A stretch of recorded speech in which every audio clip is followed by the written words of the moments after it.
On August 28th, 1984, in Austria, 18-year-old Elisabeth Fritzl went missing. Her family was frantic, and her father, Josef Fritzl, filed a missing persons report. But the cops told him that Elisabeth was 18. She could run away if she wanted to. Josef told the police that it was likely Elisabeth had run away to join a cult. Then a few weeks later, a letter arrived from Elisabeth saying just that she was tired of living at home, had run away, and joined a cult. And she said she was very happy where she was and didn't want her family to look for her. But Elisabeth had not run away, and she had not joined a cult. In fact, she was just a few feet below the family home, in the cellar where she was held captive for 24 years by none other than her own father. This is the story of Josef Fritzl and how he held captive and tortured his own daughter, Elisabeth Fritzl.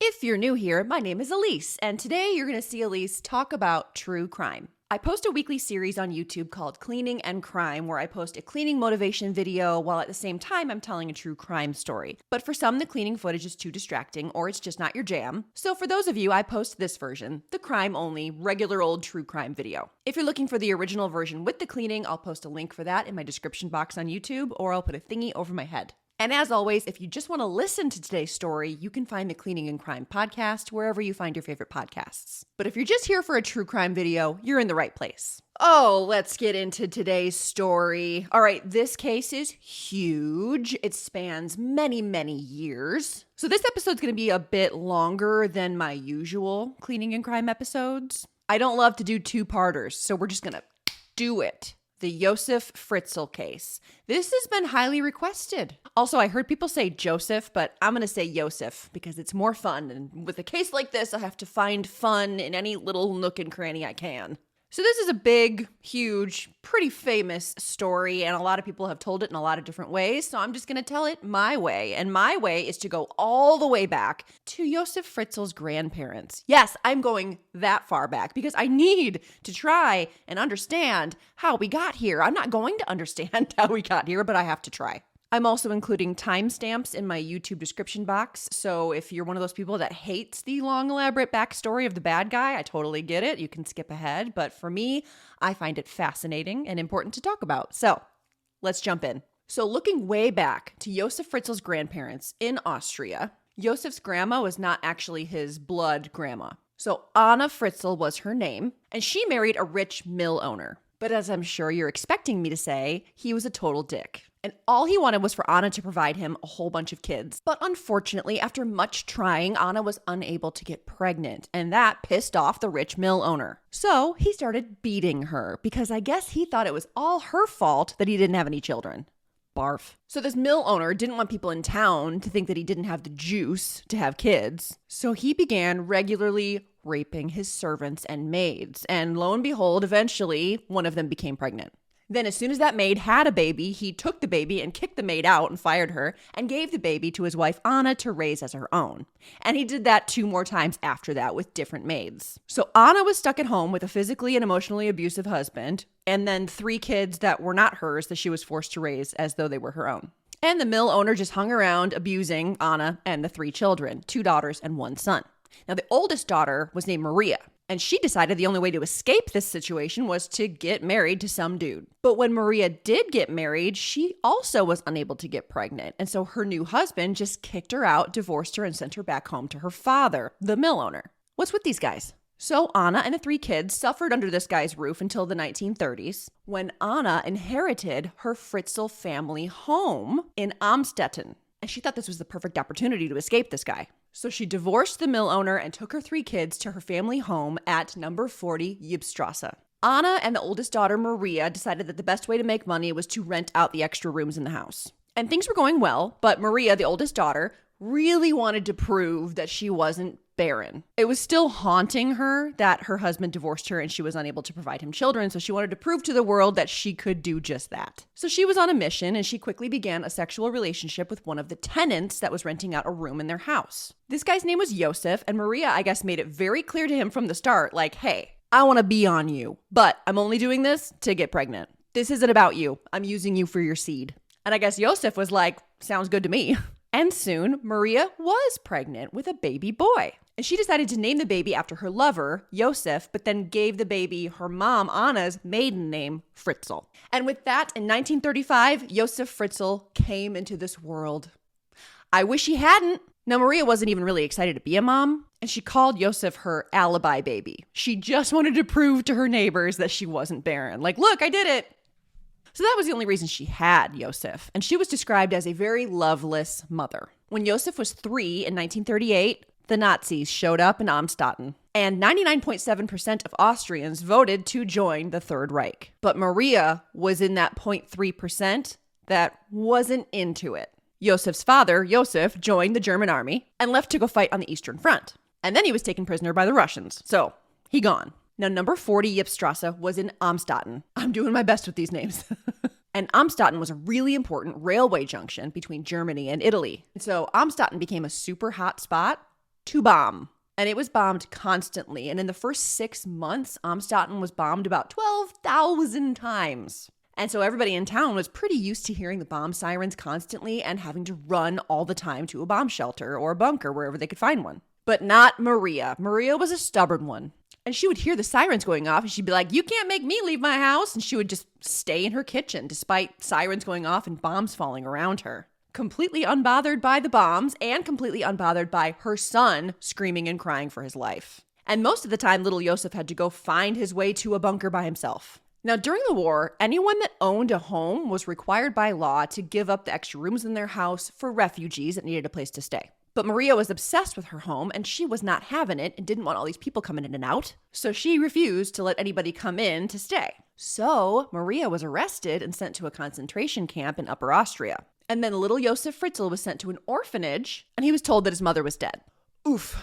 Now, believe it or not, Maria survived. And in 1945, the U.S. liberated the concentration camp that Maria was at and she was sent home. And Maria and little Josef were reunited, which was a total trip because Josef for all these years thought his mother was dead. And then all of a sudden, here she was. Then in 1948, Josef's father, Josef, was released from his Russian prison, and he returned home to Maria and little Josef, but Maria shunned him because he joined the German army, and she kicked him out of the house, and little Josef never saw his father again. Now, Maria had been through it, and she was already not super into Josef, and then after all of the trauma she went through at the concentration camp, she was super not into him. So now that she was back, she was even less maternal, and now she was really abusive. A lot of days she completely ignored her son. And when she didn't ignore him, she was kicking the crap out of him. One time she kicked him in the face repeatedly until he lost consciousness and she left him lying on the kitchen floor in a pool of blood.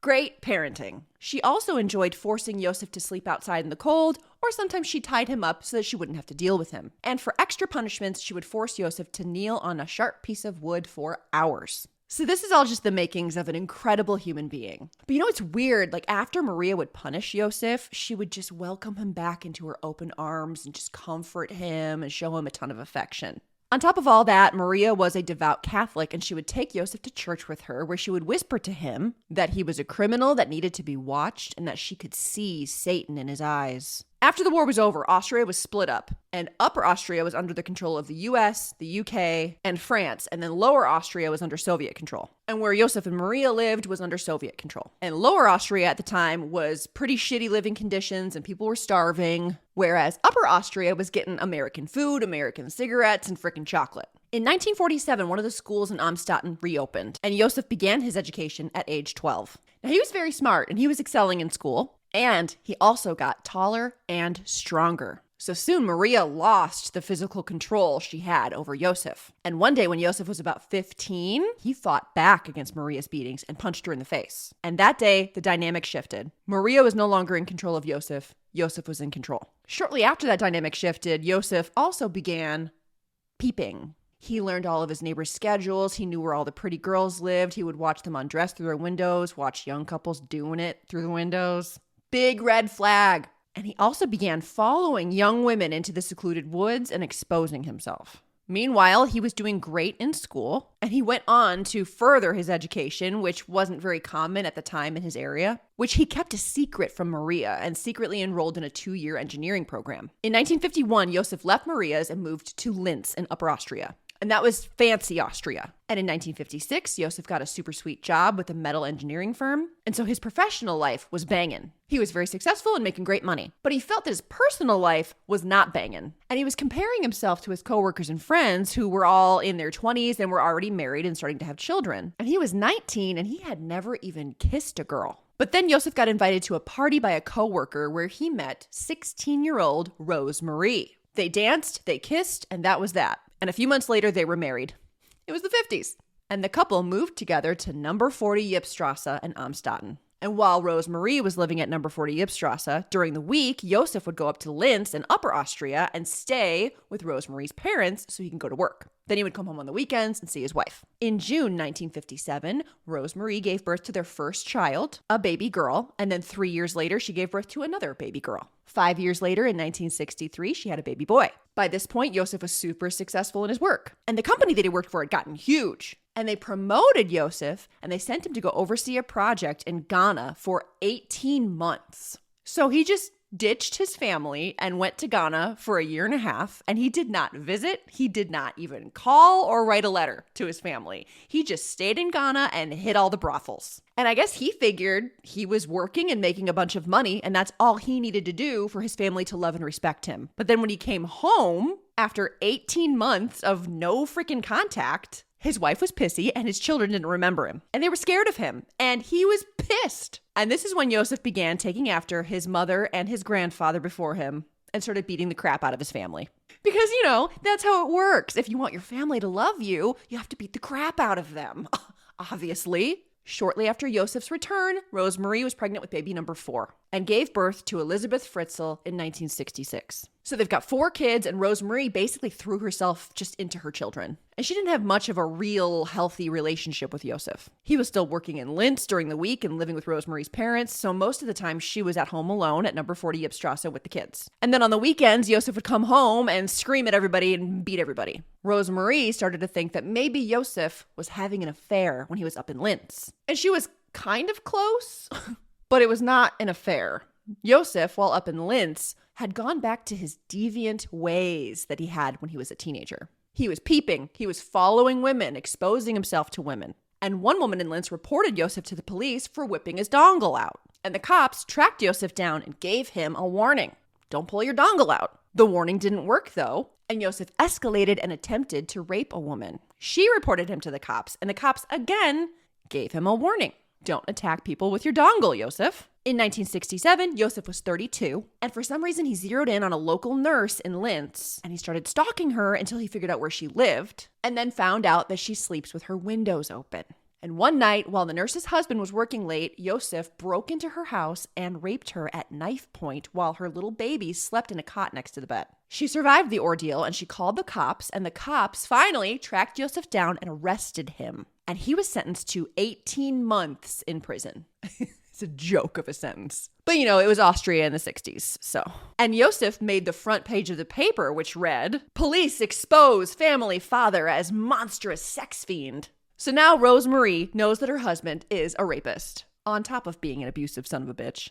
But she didn't leave him, and she even went up and visited him in jail when he was locked up, and he served 12 months of the 18-month sentence. She just pretended it didn't happen. I honestly think deep down she was just really scared of him. Now, because Josef got locked up, he lost his job in Linz. And after he got out, he moved in full-time with Rosemarie and the kids. In 1970, Josef got a new job with a concrete company, and then him and Rosemarie had more babies, this time twins. In 1972, they had their 7th and final baby. So they have 7 children. Josef has a good job and lots of money. So he decided he needed to diversify. And he bought a super random 40-room hotel in Upper Austria that had a bar and a restaurant. And then on top of that purchase, he began renovating number 40 Ypstrasse. And he added an addition that would become apartments with 9 flats so that he could rent them out. And he got permission to build a cellar underneath the home, which wasn't unusual at the time. Like everybody had a bunker or a cellar under their house. And Josef did everything himself. I mean, he was an engineer and he had access to a shitload of concrete. So Josef made Rosemarie and the kids run the hotel because he didn't want to pay for employees. And it took Josef 4 years to complete the apartment project. And over those 4 years, his abusiveness got worse. Even the children were begging Rosemarie to leave Josef, but she couldn't.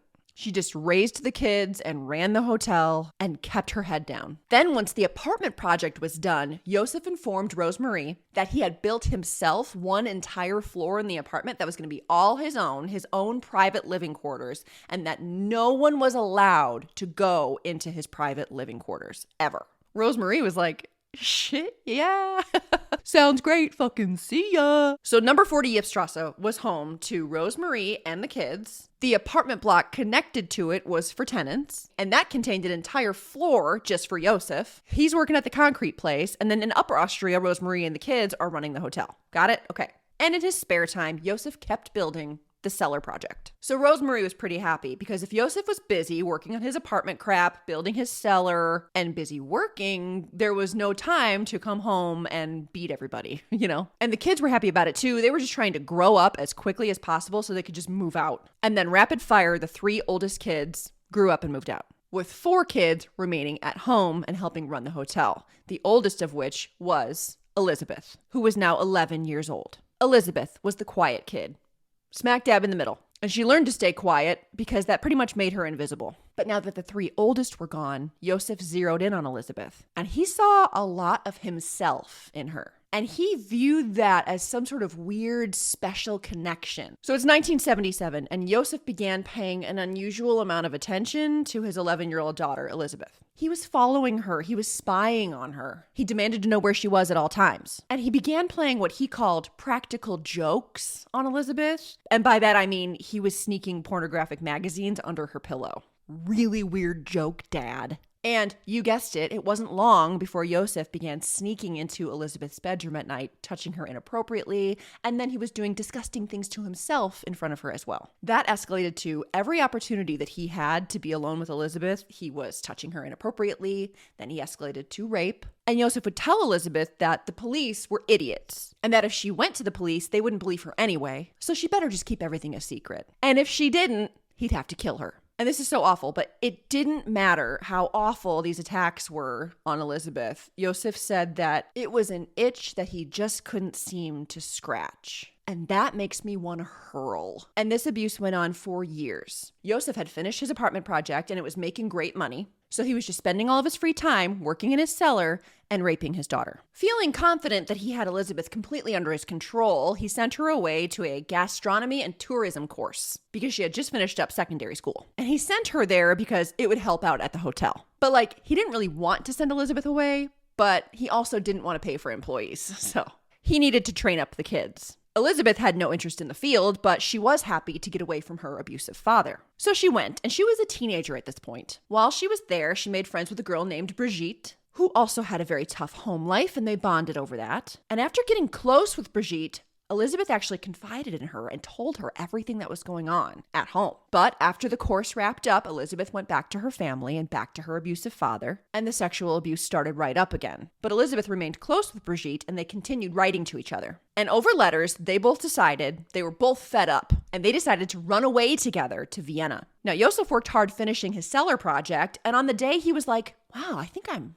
pretty much done down here. Rosemarie came to him and informed him that 16-year-old Elisabeth had not returned home. She was missing. Josef, big shock, was a total creeper and had been reading Elisabeth's mail for years. So it's likely that Josef had read the letters between her and Brigitte. So he may have known Vienna was the goal, and he probably did because he sent his oldest son, Harold, to go to Vienna and look for Elisabeth. But after 5 days of looking, he didn't find her. So Josef went to the police and filed a missing persons report. Then Elisabeth's picture was all over the papers with the caption, "Have you seen me?" Meanwhile, 16-year-old Elisabeth was living it up with her friend Brigitte in Vienna, partying, drinking, smoking cigarettes, smoking pot. And they were staying with a friend of Brigitte's in Vienna. And one particular party got too loud, and they got a bunch of noise complaints, and the cops crashed the party. And unfortunately for Elisabeth, the cops that showed up very diligently checked the identification of everyone at the party, and Elisabeth was discovered, and Josef was called to come pick her up.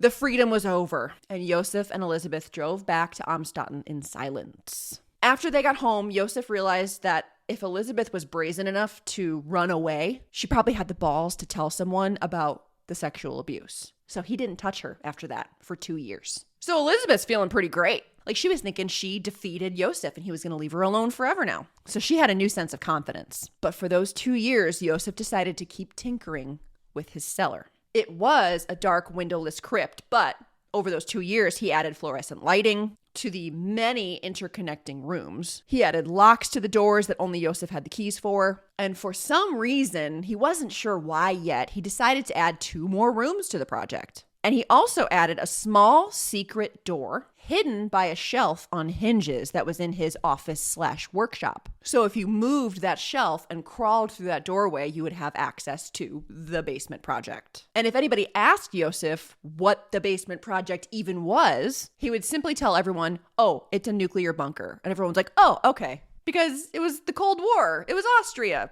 Everybody had a nuclear bunker. Elisabeth kept her head down and planned her final escape from her father's home. And I mean, it was 2 years of him not touching her, so she really believed that her father had lost interest in her. He was busy working in the basement, and she didn't give a shit what he was working on as long as he was away from her. Then when Elisabeth was 18, she informed Josef that she would be leaving his house to go live with her older sister in Linz. Bye, bitch. But Josef was enraged. He exploded. She had never seen him explode the way he exploded. Red in the face, swearing, screaming, accusing her of being a drug addict, rambling, barely coherent. But Elisabeth just stood there and she was just like, whatever you say, I'm fucking leaving.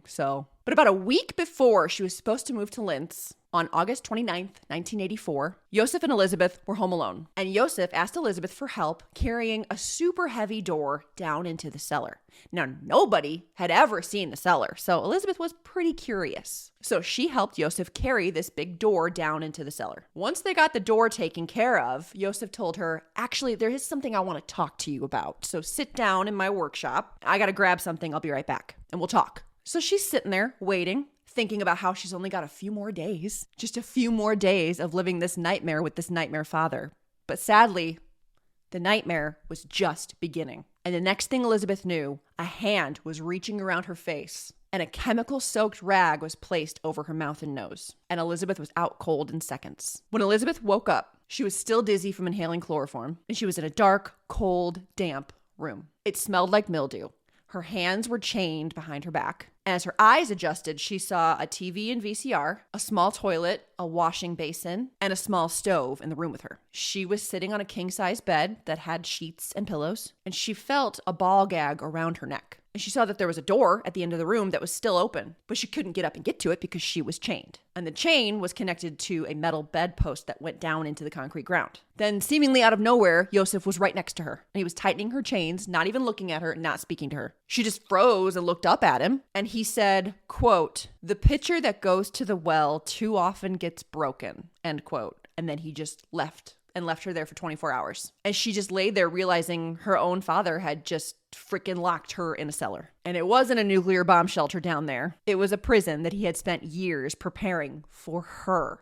She didn't know why. She didn't know really what he was doing or what his plan was, or how long she was going to be trapped down there, or what was about to happen. During those 24 hours, Josef reported Elisabeth missing to the police, and the police told him, well, there's nothing we can do. She's 18. She can run away if she wants to. And he told the police that he was very concerned that his daughter Elisabeth had run away to join a cult. So the police told him, hey, man, we'll keep an eye out. But they didn't really investigate any further. And that sucks, because if they had even looked for a second into Josef and Elisabeth, they would have seen that she had already run away once, and they would have seen that Josef went to jail for rape 15 years ago. But the police just took Josef's word for it that Elisabeth had joined a cult. And they were like, yep, that happens sometimes. Just let us know if she turns up. But you can't totally blame the police because the rape sentence that Josef had gotten was 15 years prior. And at the time in Austria, 15 years after a rape sentence, your record is expunged. So the newspapers out there with articles talking about how Josef was a monstrous sex fiend were still out there, but the rape sentence just so happened to disappear at the same time that Elisabeth turned 18. So exactly when he kidnapped Elisabeth, the rape sentence was expunged and Elisabeth turned 18, so the police wouldn't give a shit and wouldn't go looking for her. Coincidence? Some believe he planned it that way. Like he didn't touch Elisabeth for those 2 years between 16 and 18. And he didn't kidnap her until after she was 18 and after his record was gone. I mean, Day 2, Josef went down to the cellar, into Elisabeth's cell, and brought a large bowl in case she needed to answer the call of nature. I don't know what he thought she'd been doing for the past day. There was a toilet, but she couldn't get to it because she was chained up. Probably would have been nice to have that bowl yesterday, asshole. Then he unchained Elisabeth and replaced that chain with an even bigger chain, but this one wrapped around her waist. Then he slapped her across the face. And he hit her, and he punched her, and he kicked her repeatedly. And the beating went on for about 40 minutes. And he told her, nobody can hear you scream, and you can't get out of here. Then he raped her. Then he left her in the cellar to go about his day. And then later that same day, he came back again and raped her for a second time that day. And both attacks lasted for about 4 hours. And both times, he didn't say a fucking word to her. And that happened every day for months and months. Twice daily attacks. And he would tell her, quote, if you do not do as I say, your treatment will get worse and you will not escape from this cellar anyway, end quote. She fought him every single time he showed up. But she was chained up and she was malnourished and she was trapped. So Josef would spend hours down there in that cellar. And he would eat breakfast and dinner with his upstairs family like nothing was going on down in the nightmare cellar. And he would sit there eating dinner, having conversations with Rosemarie about how they just couldn't believe that Elisabeth would run away like this. I just can't believe that she would run off and join a cult. And Rosemarie brought up Elisabeth every day at dinner for a month. And Josef was like, well, I have to do something to get her to stop bringing it up. And then a letter shows up, which Josef forced Elisabeth to write. And then he drove 100 miles away to drop it off in a mailbox so that he wouldn't be suspected. And the letter confirmed that indeed Elisabeth had run away to join a cult and that she was very happy and that she didn't want her family to look for her. Josef showed the letter to Rosemarie and to the police. And the police just said, well, there's your proof. You were right, Josef. I seriously can't wrap my head around this shit.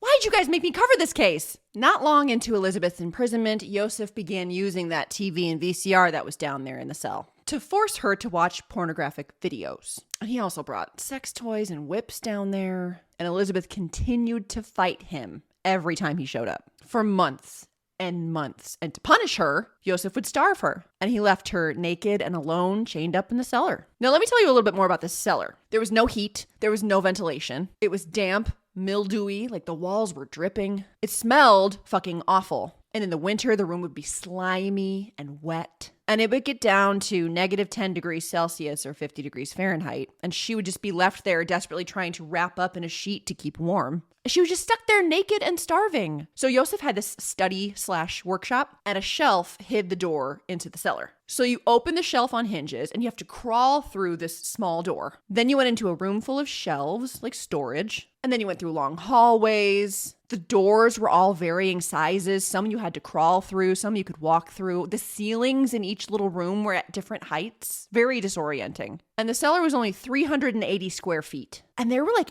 8 locked doors between the regular house and Elisabeth. Later, he expanded the cellar and added more rooms, but we'll get to that later. And for Christmas that first year, the family ate a lovely meal in front of the fire and talked about how selfish it was that Elisabeth didn't even call home to say Merry Christmas, while Elisabeth was actually chained up just a few feet away from them, trying to wrap herself in a dirty sheet to stay warm. It's horrifying. Spring 1985, 7 or 8 months into captivity. Josef decided that the big chain was getting in his way. It was cramping his style. So instead, he removed the chain and installed a gigantic metal door with a combination lock that only Josef knew the combination for, of course. And he added a shit ton more manual locks to the door, just for good measure. And he told Elisabeth that the door was rigged, and if she tried to open it, she would be electrocuted and gassed to death. That's something I hear about in a lot of these long-term kidnapping cases. Like, not only are these victims legitimately locked up,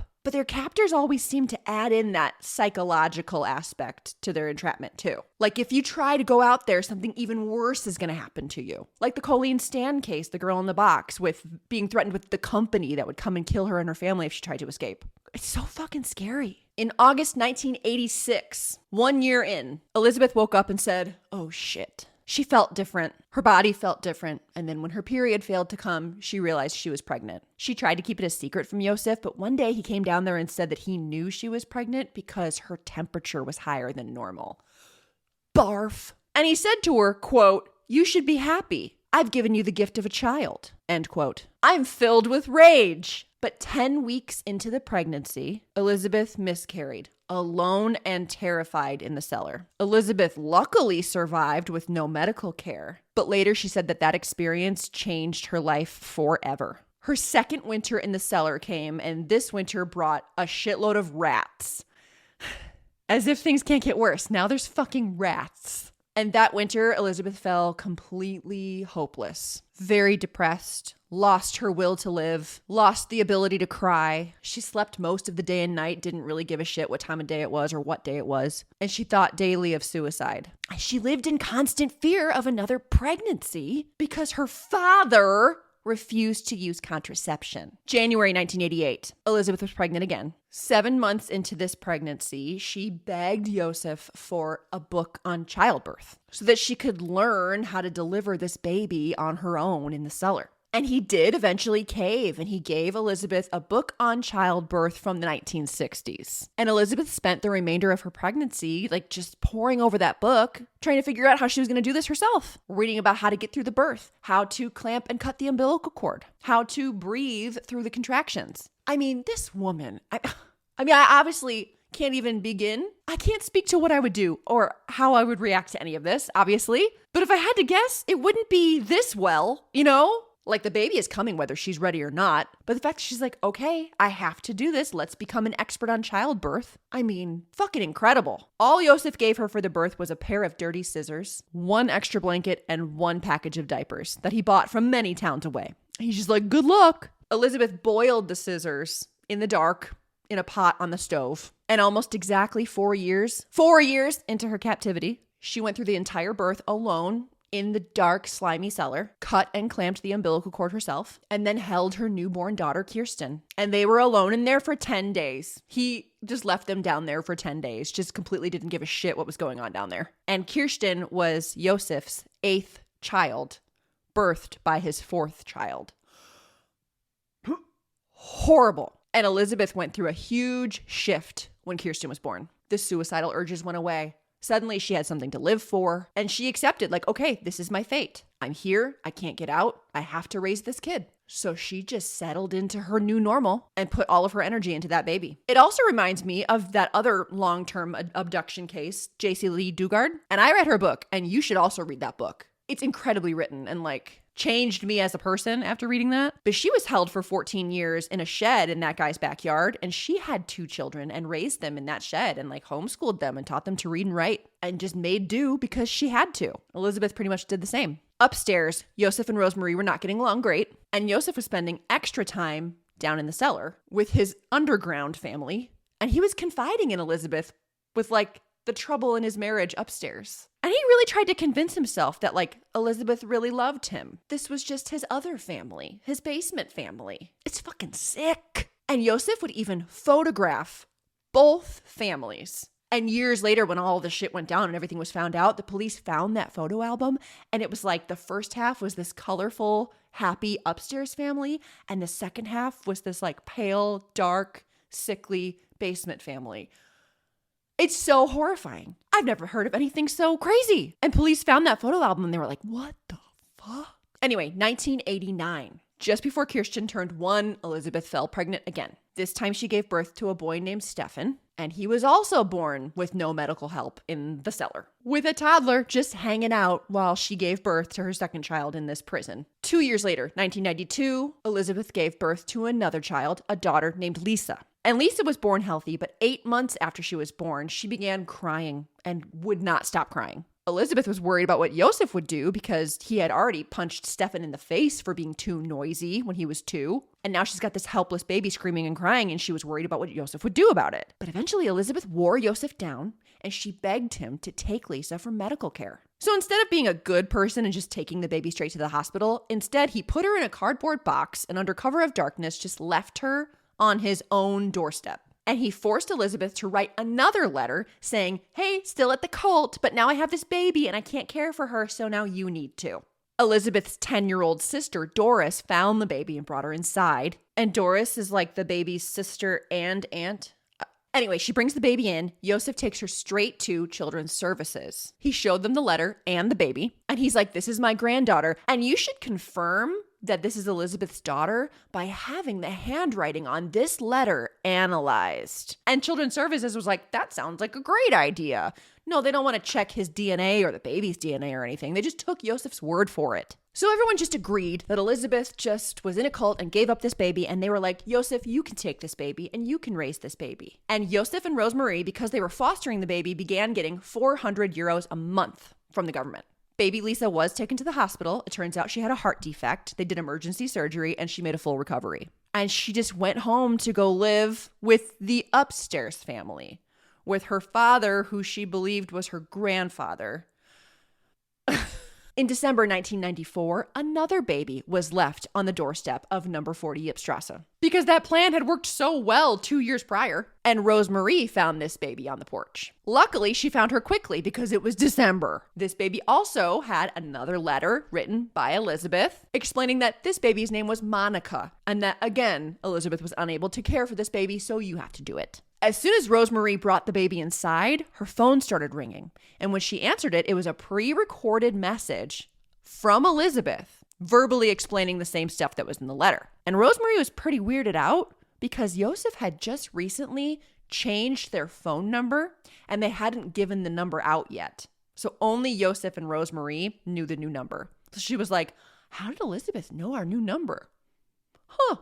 Oh, well, I personally don't think Rosemarie knew what was really going on. I think she really was just so beaten down and afraid of Josef that she was just kind of trained to not question things, you know? So Josef and Rosemarie took baby Monica in. They got another 400 euros tacked on to their monthly assistance. And nobody questioned how Elisabeth was able to just walk out of a cult and drop off 2 different babies onto their doorstep and not be seen. Josef knew it was only a matter of time before Elisabeth became pregnant again. Which makes me want to just barf. So he expanded the cellar. Dude, maybe stop having babies with your captive daughter. What the fuck is happening? I don't know if it was an obsession with having a bunch of kids, or if it was the money he was getting, or what. It's nuts. It's nuts. Kirsten was 7, Stefan was 3, Lisa and Monica were upstairs, and he expanded the cellar from 380 square feet to 590 square feet. And he built more rooms. He upgraded them to have finally hot water for the first time ever. So now the kids had a place to sleep. They had running warm water. And Josef and Elisabeth had their own bedroom to share. Ugh. And they got wall lights. They got a dining table and chairs. They got a fridge. But it was still a wet, stinky, nasty, horrible cellar. It's awful. And the kids, having never seen daylight ever or breathed fresh air, were sick all the time. Constant flu symptoms, even seizures sometimes. But Josef could only be bothered to give them an aspirin once in a while and be like, you'll be fine. Sometimes Josef would bring Lisa and Monica down to visit the basement family and visit with their real mother and their siblings. But then when Lisa started talking, he had to stop because he couldn't have Lisa babble to the upstairs family that there was a basement family. And Elisabeth told him to stop bringing Monica too, as much as it hurt her, because it was way too difficult for Kirsten and Stefan to see their 2 siblings get to go upstairs when they couldn't. It's so unimaginable. It doesn't sound real. This is an absolute nightmare. But Elisabeth, despite everything being a fucking nightmare, was just powering through. She was basically homeschooling Kirsten and Stefan. She taught them to read and write and do math. She homeschooled them to the best of her abilities. She even gave them exams and tracked their progress. And they had a TV and they were watching the news and they would watch documentaries and they were learning about the outside world that they had never seen. And Josef was still using that TV when he would come down and force Elisabeth to watch pornographic movies and then act them out. And I mean, it's a very small cellar. Some sources say that this went on in front of the children as a way for Josef to humiliate Elisabeth and scar the children. He might be the worst person ever. Josef was feeding the downstairs family in secret. He would drive way out of town. He would buy groceries that were mostly shelf stable. And then he would sneak it down there at night. And Elisabeth was cooking 3 meals a day for her family. And for the holidays, Elisabeth would make decorations out of paper. And if she could convince Josef to go buy the ingredients, she would make the kids birthday cakes on their birthdays. She was just trying to maintain a routine, a schedule, make things as normal as she possibly could in her situation. But the kids hated it when their father would join them because he was scary as fuck. And he was abusive, and he screamed all the time, and he was abusing Elisabeth, beating her and hitting the children. And he would ruin Christmas by coming downstairs dressed like Krampus, just to make things worse. I gotta ruin Christmas too. Oh, and by the way, Josef still, at this point, was coming downstairs to rape Elisabeth twice a day. And in 1995, Elisabeth was pregnant again. But this time, her belly got very large very quickly, and her body felt very different. And based on the movements she was feeling, she believed she was pregnant with twins. And she was right. So she mentally prepared herself to deliver twins by herself in that cellar. But come on! And in April 1996, this time, Josef came down and sat with the children while Elisabeth screamed in pain, giving birth to twins on the floor. But Elisabeth managed to deliver twin boys. But shortly after, one of the twins, baby Michael, began wheezing and his legs went rigid and he wouldn't feed. The next day, he was worse. So Elisabeth begged Josef to get her son medical care. But for whatever reason, this time Josef said no and told her, whatever will be, will be. And then he just left her down there with the sick baby and all the other children to go up and be with his upstairs family. And on May 1st, 1996, baby Michael passed away. And Elisabeth held her baby's body wrapped in a blanket for 24 hours, waiting for Josef to come back and help her. But when Josef finally showed up, he took the baby's body and incinerated it. And he said to her, quote, maybe he would have been disabled. Who knows? Maybe this was a good thing. End quote. And then he left again. I mean, talk about a heartless monster. August 1997, another baby was found on Josef and Rosemarie's doorstep. Alexander, the surviving twin. He was 15 months old, and he was again taken in by the upstairs family, and everybody would comment on Alexander's hair and his appearance and how he looked just like his grandfather. Ugh. In 2002, Elisabeth gave birth to her 7th child, a little boy named Felix, and Josef was 71 years old at this point. So Josef had 7 children in his upstairs family, and then he had 7 children with his daughter down in the basement family.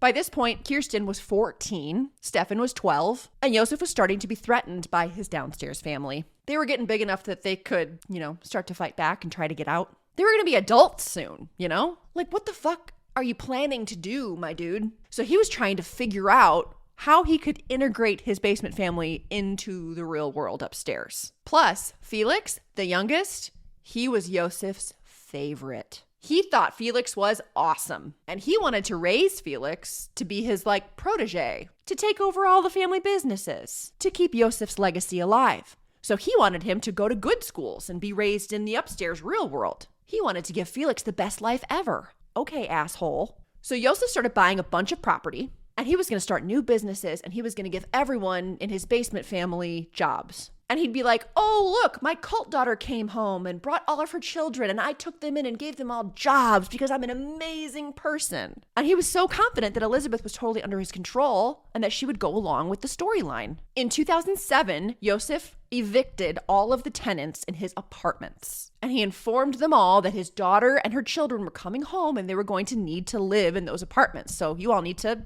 get out. And as soon as they were out, he knocked down interior walls and turned the apartment complex into a big family home. And he was just going to move Elisabeth and the kids up into that. Josef then had Elisabeth write yet another letter, this time saying, I'm ready to come home from my cult, so I'm coming home with my children. Get ready. So Josef planned to bring the basement family up halfway through 2008. But in March 2008, Kirsten got really, really sick. She was now 19 years old, and she came down with this sickness that was like a raging fever, cold sweats, coughing, and losing consciousness. Josef thought she would just get better with a little aspirin, but she didn't, and then she began having seizures. So Elisabeth started begging him to save Kirsten's life and take her for medical care. So Josef's like, okay, I guess I have to pull the trigger on my plans early. And in April 2008, Rosemarie was out of town on a vacay in Italy, so he took advantage of her being gone and brought them up. Josef and Elisabeth carried Kirsten's unconscious body upstairs and put her in Josef's bed. It was the first time Kirsten had been upstairs in her 19 years of life, and Elisabeth hadn't been upstairs in 24 years. But all she could think about was her sick daughter and her 2 sons that were cowering in fear in the cellar alone for the first time ever. So she made Josef promise to get Kirsten to the hospital, and then she ran back downstairs to be with her sons. And it took an hour and a half, but Josef got Kirsten to the hospital. Why did he wait? I don't know. He's a dick, I guess. Some sources say she was taken by ambulance. Some sources say Josef drove her himself. Some sources say that him and Elisabeth put Kirsten in his car and he just let her sit in there for a while before taking her. I guess that's not really important, but he did get her to the hospital. He told the hospital staff that this was his granddaughter that he had never seen before in his life, and she just showed up sick. And the hospital staff was totally shocked because this girl did not look 19. She looked more like his daughter, not his granddaughter. She only had a few teeth left. They were mostly rotted out of her head. She was incredibly pale and thin. She had like a bunch of white hair. She did not look 19. But they got to work running tests. Josef left, ran down to Elisabeth, had her write another letter, this time describing Kirsten's symptoms. And when he got back to the hospital, Josef was ambushed by Kirsten's doctor, demanding to know, like, what the heck happened to this girl? Kirsten was in a medically induced coma. She was experiencing kidney failure and a slew of other illnesses due to a severe vitamin D deficiency. But Josef didn't give the doctor any helpful information and just gave him the letter that Elisabeth had written. Because if he told the doctor the truth, straight to jail, the fantasy's over. The doctor got a super weird vibe from Josef and his weird cult story, and how he was like, well, I've never seen this girl before, but I'm confident she's my granddaughter. It was all very strange, but at the time, the doctor was just focused on saving this girl's life. But 3 days later, when things had calmed down a little and Kirsten was sort of stabilized in her coma, the doctor decided to call the police. And in a pretty slick move by the doctor, he told the cops that he suspected that Kirsten had been poisoned. And the only way to save her was to have the cops track down Elisabeth and arrest her so that he could get information on what happened to this girl so he could save her life. The same day, a warrant was issued for Elisabeth's arrest, and the police made a public plea on the news for Elisabeth to show herself at the hospital to save her daughter. Elisabeth was accused of grievous bodily harm through neglect, abusing or neglecting a minor, and abandoning an injured person. Josef was questioned further by police about Kirsten and about Elisabeth's whereabouts, so he showed them the letter that Elisabeth had written saying, oh, I'm about ready to leave my cult. I'm coming home with my 3 kids. And one of the police officers saw the postage on that letter, and it showed that it was dropped in a mailbox in Kemmaten. I'm sure I said that wrong. It was 8 miles from Amstetten. So that cop went and got the other letters that Elisabeth had written, like the one that was given to the doctor that explained Kirsten's symptoms. And he brought these letters to a man named Manfred Wolfhard. And this guy was a cult expert. And Manfred looked at these letters and he said they were very suspicious and that in the letters, Elisabeth never gave any details about the cult that she had lived in for 24 years. And he said that he had no knowledge of any cults in the areas around where the postage was marked from. And the cults that he knew about in Austria at the time would not just let a woman leave to drop off her children at the grandparents' doorstep and then just come back. They would not be cool with her sending children away, sick or not. That's just not cult practice. Cults want the kids. The kids are the future of the cult. So Manfred told the police, you need to look into this Josef guy. It's super suspicious. He seems like a dick, and the only reason anyone believes any of this cult business is because it all came from Josef. It was all his word. Everyone had just taken Josef's word for everything for the past 24 years. It was time to question him. Manfred Wolfhard is a goddamn hero. So Kirsten is in the hospital. Rosemarie rushed home from Italy. Family members rushed to the Fritzl home to help and support them. Rosemarie is running back and forth between Kirsten's bedside and to take care of the grandkids. Cops are coming in and out, questioning the family. Elisabeth, Stefan, and Felix are still cowering, hiding in the cellar, waiting for news, waiting for Josef to come back. And Josef is just totally calm, unbothered, and he went right back to working on his building projects and touring new properties that he was thinking about purchasing. Then Elisabeth downstairs sees the plea for her to go to the hospital on the TV. And the cops are calling Josef nonstop, demanding he give DNA to prove that Kirsten was his granddaughter. And he would tell them, nah, I'm too busy. I have work. And then when Josef would go down to the cellar, Elisabeth was begging him to let her go to the hospital so she could save Kirsten's life. And eventually, Elisabeth wore him down. But he told Elisabeth he wouldn't allow Elisabeth to be questioned without him being present. and he made her promise she would stick to the cult story. 1 week after Kirsten was admitted to the hospital, Josef brought clean, fresh clothes down to Elisabeth and the 2 boys. And then he brought the 3 of them out of the steel door, through the tiny door in his study concealed by a shelf, and up to number 40 Ypstrasse, and into an upstairs bedroom for the night. And then in the morning, he just casually walked them out and introduced them to the rest of the family. And then he called Kirsten's doctor and said, well, my daughter just came back from the cult, just like I said she would. And they set up a time to meet. But when Josef and Elisabeth met with the doctor, they didn't give him any additional information that could help. And as soon as they left the room with the doctor, they were swarmed with police and Elisabeth was arrested. And both Josef and Elisabeth were taken in for questioning. At first, Josef demanded that they stay together, but the cops were like, hey, fuck you. And they separated the 2 of them and questioned them. At first, Elisabeth very quietly and timidly stuck to the cult story. But then the cops told her, listen, if you don't tell us what's really going on, we're going to take your kids away from you and you're going to jail. And Elisabeth told them, if you promise me that I will never see my father again, I'll tell you everything. They agreed to protect her from Josef, and she spilled everything. That she's been sexually abused by her father since she was 11 years old, that he locked her in that cellar that he built to imprison her when she was 18 years old, that she had been down there for 24 years, and that all 7 children that were born down there were Josef's. As a result of what was estimated to be over 3,000 rapes over those 24 years. Can you imagine the jaws on those cops just dropping?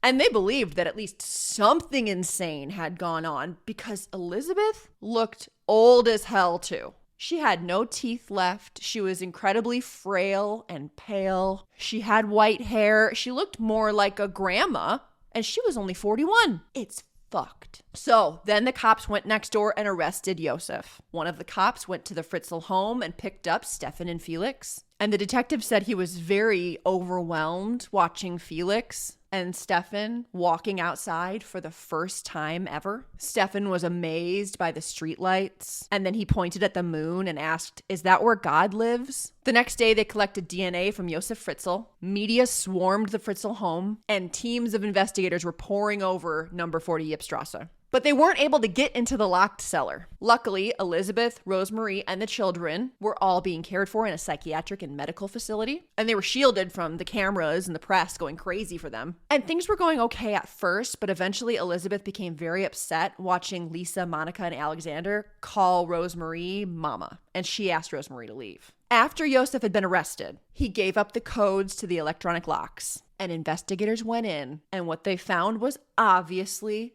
shocking. And the air in the cellar was so horrible because there was no ventilation and there was a family held hostage down there for 24 years. And it was so full of mold and bacteria and insects and rats that the investigators were only able to go down into the cellar in 3-hour increments. That's how disgusting it was in there. They spend their days doing nasty shit at crime scenes, and they could only handle being down there in 3-hour shifts. And that family lived down there for over 2 decades. It's not only did they find the terrible living conditions, but they also found a whole bunch of sex toys, handcuffs, whips, photographs of unknown naked young girls and women, Rohypnol tablets, some typed smutty stories, presumably written by Josef, that were like erotic stories about a widow's sexual experiences with dogs and weird shit. They found a weird story that was written that was called Imaginary Conversations Between a Whore and a Slave. His words. And they also found a photocopy of a journal that a female tenant had written. So she lived in Josef apartments. So presumably Josef had broken in to her unit and stolen her journal and photocopied it because he's a freaking creeper. I mean, they found so much stuff. There's so much more. They found so much horrible stuff. When Josef was questioned about why the fuck he did this, and they're like, what the fuck is wrong with you? He said, quote, I'm no monster. Kirsten would be dead if it weren't for me. I'm the one that got her to the hospital. I could have killed them all. End quote. What a great guy. He also said that the only reason that he imprisoned Elisabeth was because she was a drug addict and he needed to protect her from herself. Well, isn't she lucky? And when he was pressed about why he raped his own daughter, he claimed that she had come on to him. And he claimed that their relationship was completely consensual. No, He also said that Elisabeth never complained, even when her teeth fell out one by one, and she had chronic pain, and she couldn't sleep, but she never complained. He may have forced her to live in the basement, but everything else was consensual. He showed no remorse. He took no accountability. He blamed Elisabeth, and he even said that the reason he didn't use condoms or any contraception was because Elisabeth wouldn't let him, because she would have felt less. Number 1, he's the absolute worst. Number 2, what woman has ever fucking said that? And number 3, fuck off. Okay, so listen, they had the cellar and all the evidence. They had Elisabeth's side of the story. They had all these freaking kids as a result of incest. They knew Josef was a piece of shit. They knew he was super guilty, open and shut. But the prosecutors just needed to make sure that they put Josef away for as long as possible, right? But at the time in Austria, there was only a 1-year sentence associated with incest, only a 15-year sentence for rape, and there was a super old slavery law on the books, but even that was only a 20-year sentence. But a neonatologist was able to prove that the twin, baby Michael, the one that died and Josef incinerated in the oven, they were able to confirm that Michael could have been saved had Josef taken him to the hospital. So they were able to charge him with murder. I don't care what the charges are. I love that they were just like, we'll tack on whatever we can to get him locked up for as long as possible. And in November 2009, Josef Fritzl was officially charged with murder of baby Michael, slavery, rape, deprivation of liberty, coercion, and incest. Josef at trial denied everything until they played Elisabeth's videotaped testimony to the court in front of Josef. And something in him broke, I guess. And he cried like a baby. And then the next day he confessed to everything. He said watching Elisabeth's video made him realize how cruel he had been to her. But even after confessing, he still believed that he was going to get a really small prison sentence and that he was going to be able to just go home and live the rest of his life out with his family. And he was just going to get to live out his days with his wonderful wife, Rosemarie. Like, dude, be for real. He was found guilty of all charges and he was sentenced to life in prison plus 51 years. And he's at a high security psychiatric prison in Krems, and he remains there to this day. There were talks of moving him to a regular prison for the rest of his sentence, but as of this recording, that hasn't happened yet. Josef wrote 2 books from prison, because of course he did. The first in 2011 called I'm No Monster. Ew. And more recently, he wrote a book with his lawyer called The Abysses of Josef F. A look into his sick mind, I guess. And he's pushing 90 now, but he's still like, I can't believe that my wife, Rosemarie, just disappeared. I can't believe she cut off all contact. That's so weird. Well, I can't wait to be free and reunited with my family. I can't wait to experience freedom again. Like, dude, what the fuck is wrong with you? How delusional can you be? Hopefully he dies soon. Elisabeth Fritzl is now in her late 50s. And her and her children were given new names, new identities, and they live in the Austrian countryside, and they have never given interviews, living their lives in private. And I hope that they can find some peace and happiness without Josef Fritzl in their lives. The village that they live in is secret and protected. It's known as Village X, and it's constantly under security surveillance. And if any stranger even approaches the village, they get arrested. Many people believe that Elisabeth survived because of her children. Like, they gave her a reason to live. And she threw herself into desperately trying to teach them and create some sort of normalcy. Without them, it would have been difficult or impossible to survive what she went through. But I think we can all agree that Elisabeth is a very strong, incredible woman, and that Josef Fritzl is a rotten piece of garbage. And he's a waste of space and resources. And I hope Elisabeth and her children, wherever they are able to have a happy, healthy life without him. And that is the end of today's true crime story. And it is a doozy. Let's all take a deep breath. In case you missed it, I offer both the cleaning and crime version of every story and the crime-only version of every story and the podcast version of every story. So choose whichever medium you find best for you. And be sure to check out the Instagram post that goes along with this episode. So in case you're listening to the podcast version, you can go there to see the photos that I included in this video. Just so you know, I am off on yet another vacation. I told you this summer is completely crazy. I am headed to Florida to visit my sister. So I will be back with a new episode in 2 weeks. So my next episode will be on August 7th. I hope you are all having an amazing summer. If you liked today's story, give me a like. Comment, let me know what you think of this story. I know it's an insane one. And also feel free to leave me a comment if you have a case you would like to recommend that I cover. Thank you so much for watching today's video, and I will see you guys next time. Bye.